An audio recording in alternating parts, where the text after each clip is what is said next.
Welcome back to my channel. तो आज हम वाइटल फोर्स का पार्ट 2 कंटिन्यू करेंगे। फर्स्ट पार्ट में हमने वाइटल फोर्स की क्वालिटीज़ डायनेमिक तक पढ़ लिए थे। Now instinctive means natural impulse. Vital force जो होता है उसकी बेसिक नेचुरल इंस्टिंक्ट होती है, वो अपने फंक्शन को कंटिन्यूसली परफॉर्म करती रहती है according to the law of nature. It does not change according to the constitutional nature of the person, and it is not influenced by knowledge. Seventh is life preserving power.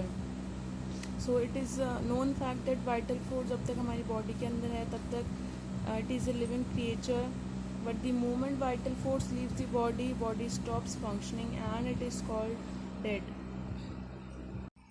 Now, role of vital force in health, diseases and cure. So role of vital force in health. Health is called the state of ease and comfort where man has no complaints with the surrounding environment. So health वो state है जहाँ पे person एक अपनी comfort state के अंदर है, ease state में जहाँ पे उसको कोई कंप्लेंट्स नहीं है अपने सराउंडिंग इन्वायरमेंट के साथ, वो अपने ईच एंड एवरी मोमेंट के लाइफ को इन्जॉय कर रहा है without any discomfort. He can adjust to the slightest changes जो कि उसके सराउंडिंग्स में हो रहे हैं. So there are so many functions that are taking part in a body. The heart beats, the lung breathes, the kidney filters blood etcetera. But ये सारे function body में हो रहे हैं विदाउट किसी हारमोनी के इम्बैलेंस हुए, और ये किसकी वजह से हो रहा है? Vital force. Vital force is responsible for maintaining this harmony between different organs in our body. Then vital force in disease. So vital force जो है कंटिन्यूसली फाइट करती रहती है डिजीज़ प्रोड्यूसिंग पावर्स के साथ हर मोमेंट के लाइफ पे. सो either because of the prolonged exposure or due to stronger power of the miasm, vital force derange. vital force derange कैसे होती है? prolonged exposure हो गया किसी stronger power से, जिसे हम miasm कहते हैं. This deranged state of the vital force brings forth lack of cooperation between the organs and system of the body. तो एक लैक ऑफ कॉपरेशन हो जाएगा, इसकी वजह से लैक ऑफ हारमोनी हो जाएगी, डिस्टर्बेंस आ जाएगा नॉर्मल सेंसेशन एंड फंक्शंस के अंदर, और ये अब नॉर्मल सेंसेशन एंड फंक्शंस को साइन एंड सिम्टम्स कहते हैं. Then vital force in cure. तो वाइटल फोर्स है tendency to fight against any morbid force. In the disease condition the vital force tries to fight with the miasmatic forces and free the organism from their inimical act. So vital force continuously fight करती रहती है किसी morbid force के against, protect करने के लिए body में fight करती है miasmatic forces से. सो एक्यूट डिजीज़ के अंदर तो वाइटल फोर्स खुद ही ओवरकम कर देती है इन फोर्सेस को without any medicinal aid. But chronic disease के अंदर मेडिसिनल एड की ज़रूरत पड़ती है to remove the miasmatic force from the body.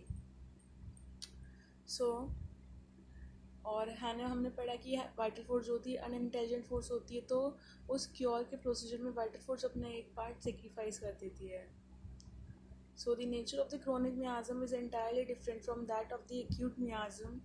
Chronic miasmatic forces are more dangerous. They can even run from generation to generation. Hence, in chronic diseases, the vital force alone is unable to control the stronger miasmatic force. So, chronic disease के अंदर हमें medicinal aid mandatory होती है. Then, importance of the knowledge of vital force to a homeopath. First, theory of vital force जो है एक cardinal principle है हमारे होम्योपैथी का.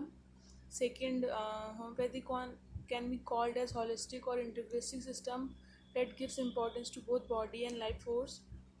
Only if homeopathic students understand that the diseases are not because of the materia peccans or the material cause, but the derangement of the vital force, he will use only single simple remedy at a time. So the concept of fundamental cause and its action can only be understood better by the principle of vital force. Law of dynamics, law of chemistry and physics are entirely different. Individualization of the patient becomes very practical by the study of vital force. Concept of vital force makes the study and explanation of dynamization of drug very easy. Explanation of modus operandi of cure is only possible by the study of dynamic forces like vital force. This helps in understanding the psychic sphere of a man and the relation between body and the mind. The theory of vital force makes it easy to explain the effects of internal and external environments on the man and response to various psychological stress in life.